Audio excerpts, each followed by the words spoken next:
What are the three fears? It's the fear of loss. Alcohol can provide so many benefits. Oh, and this was the main reason that kept me from making a permanent breakup with alcohol all throughout my 20s and even a few years into my 30s. It was that fear of loss. The social benefits? Are you kidding me? The social benefits of alcohol are ridiculous. I would have so much fun. I put fun in quotations because nowadays I don't see that as fun. Going and doing that same thing, going to just get hammered drunk with a bunch of people and act like idiots. Like, I couldn't see myself doing that and having fun at all nowadays. But back then, I had fun doing it. And so I didn't want to lose that. And when I did lose that, I missed that so much that I always went back to it.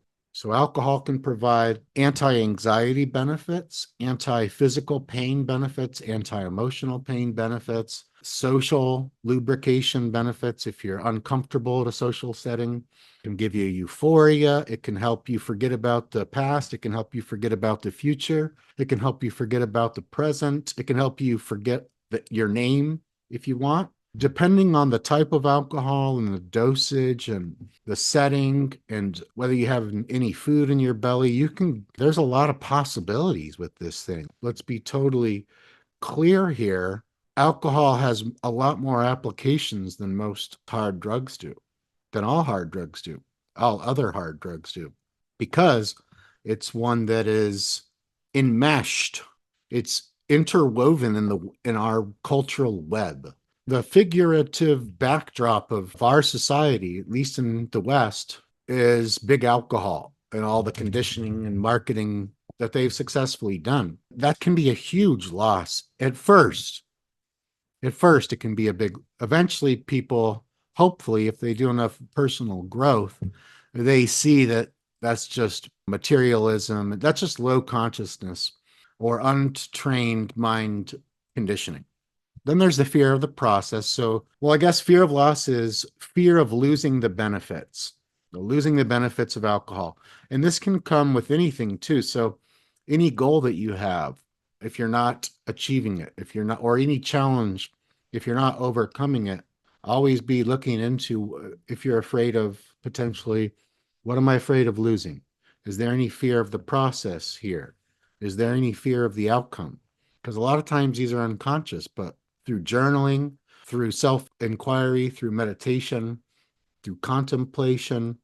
But those can all help you to pull these from the deeper mind into the above the ocean, into the tip of the iceberg, conscious mind. Fear of the process is when you fear one or more parts of the process, e.g., too hard or too painful or scary. I have a client right now. I have several clients right now, actually, one-on-one clients. One of them is in Canada, and he is heavily dependent on a lot of whiskey per day. He started off at 26 ounces of whiskey per day. He's down to the teens now through tapering with supplements, thank God. But his fear of the process of coming completely off, he should have been a little bit lower, well, quite a bit low in the taper now, but through considerations, through external roadblocks, through fear of the process and fear of the outcome and fear of loss, all those things combined, he hasn't come completely off yet. He works full time, lives by himself, manages a big team. I really want him to consider the Sinclair method because it would help. I think it would probably help him to taper off so much with so much greater ease. And that's what we're going to discuss on Wednesday. But yeah, so one or more of the process he's afraid of, the process of tapering lower, the process of tapering off, and the outcome of being a dry drunk or just doing all this only to relapse back on yada, yada, yada, or not be as good at work without the alcohol confidence. So many different fears that we don't know about unless we do some type of, like I said, self-inquiry, some type of strategic journaling to help bring this stuff to our awareness. And then there's the fear of the outcome. What if I just quit? And what if I never feel normal again? What if I just continue to have to use willpower for years and years? And what if I never lose my desire to really want alcohol? What if I have to fight cravings for the rest of my life? Or what if I do all this and what if it turns out that I can just be a regular drinker and there's something I'm missing here? So the fear of the outcome, the analysis paralysis, the fear of the process, the mind, as you can see here, there's so many different ways for our mind, conscious and unconscious, to get, I want to say twisted up, but the conscious mind can get twisted up and the unconscious mind is outside of our awareness. So we don't even know what's going on there, unfortunately, most of the time. All right, those are the fears. Here's how to transcend them. Here's the antidotes to the fears.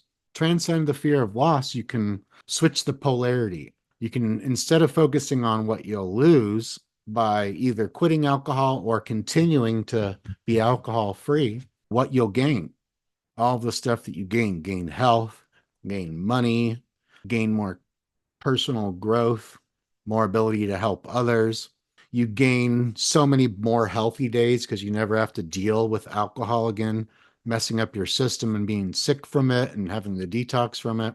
You could even write down physically in your journal or on paper in a notebook all the upsides, and you could come up with at least double the number of upsides versus downsides of being alcohol free.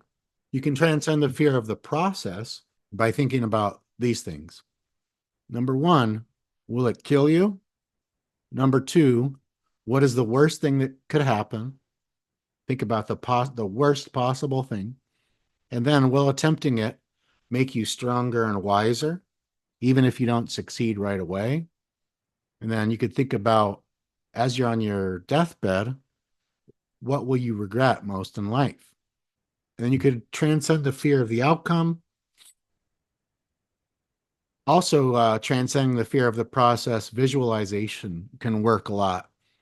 And if you believe in some type of soul and afterlife, then that can really help you transcend the fear of the process too, because the worst possible thing usually that can happen to someone in life is you die. And if you're not afraid of that, then a lot of these fears too, the bottom line fear is that we'll die. When you follow the fear, so if you ask someone, well, why are you afraid of this? Oh, because of that. Why are you afraid of that? Why are you afraid of that? Why are you afraid of that? When you get down to the root fear, because I won't have any money, because I won't be able to pay my rent, because I'll be homeless, because I won't be able to eat, then I'll be dead. So that's most of the root fears at the total base level, source level. And if you're not afraid of that, then the process might not be so fearful either. And then transcend the fear of the outcome. Are you afraid of succeeding? So many people, believe it or not, have both the fear of failure and the fear of success, at least to some degree. There's this undivided mind. I think I used to have the fear of success more than I had the fear of failure, because I lived my life in my 20s and a lot of my friends did too. Like we weren't even going to see past 30. And I was okay with that, or at least I thought I was. But the problem was I lived past 30 and well past 30. And so, whoa, crazy stuff. But I had the fear of success, the fear of failure, that Unleash the Power Within Tony Robbins seminar I told you about. That's how I overcame my limiting beliefs that I couldn't do it, become an entrepreneur, become a private practice addiction coach. I had a lot of these fears of success, fears of failing, fear that I wasn't smart enough, that I wasn't good enough, that now wasn't the right time. And then that seminar helped me to rewire those limiting beliefs with a cool NLP exercise that took a few hours. He calls it the Dickens pattern. And you can look that up too, like Charles Dickens, Tony Robbins Dickens pattern to rewire limiting beliefs. And so by the end of that, I came out of that seminar totally rewired in my brain and nervous system I no longer thought that I didn't know enough and wasn't smart enough to be an entrepreneur. My belief now was I know more than enough and I'm more than smart enough to become an entrepreneur. And now it wasn't, now's not the right time. Now it was, and now's the perfect time to do it. And so it was just the antithesis to my limiting beliefs. Are you afraid of change? Afraid of the unknown? Afraid of looking bad? Afraid of rejection? There can be a lot of these fears to some degree. And last but not least, we also have considerations and roadblocks. Now, I learned about all this stuff from such an eclectic background and then assimilated it and synthesized it and then integrated it for this particular 6-week strategic intervention program. Where I found the three fears was that same Brendan Burchard gentleman that came up with the high performance habits and the book and assessment I told you about. I went to a live seminar, his high performance seminar live. That was in Phoenix, Arizona. And that's where I learned about the three non physical threat fears. And we also learned a lot about how motivation's the spark that gets it going, like whether you want to quit drinking and you're going to start this new round of not drinking alcohol. The motivation is the ignition, the starting ignition thing, the starter that gets it going, that first igniting, but discipline and habits are what keeps it going.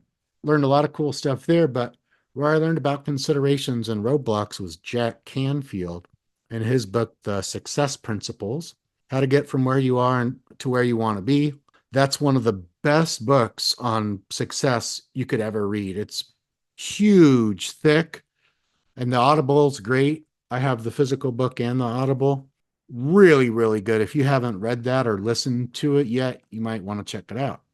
All right, considerations are thoughts that pop into your head after you've set a goal that try to convince you it's not worth it.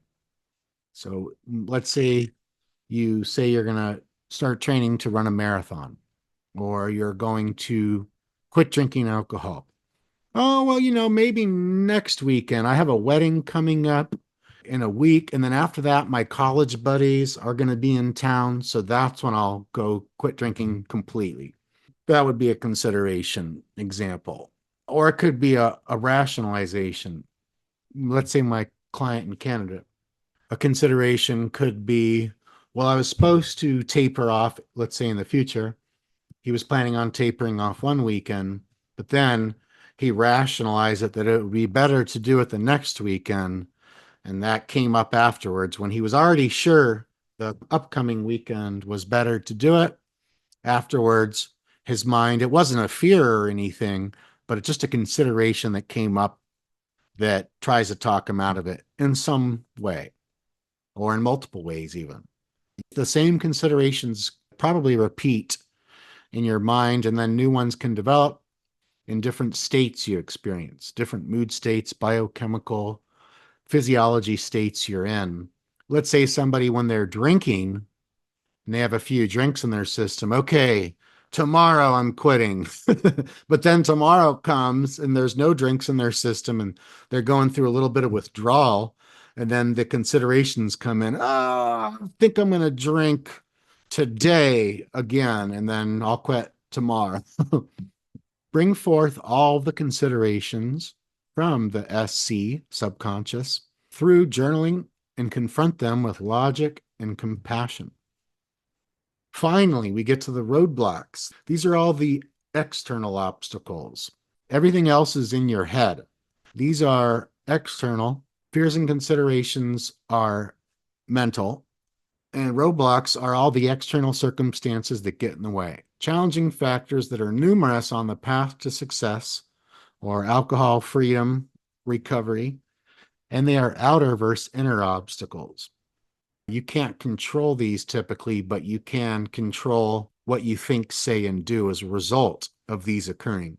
And that's something that I cover in the Breakthrough to Success video training I just sent you. It's event plus your response equals the outcome.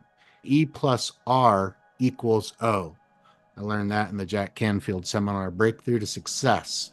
I had learned it from Tony Robbins in another way previously.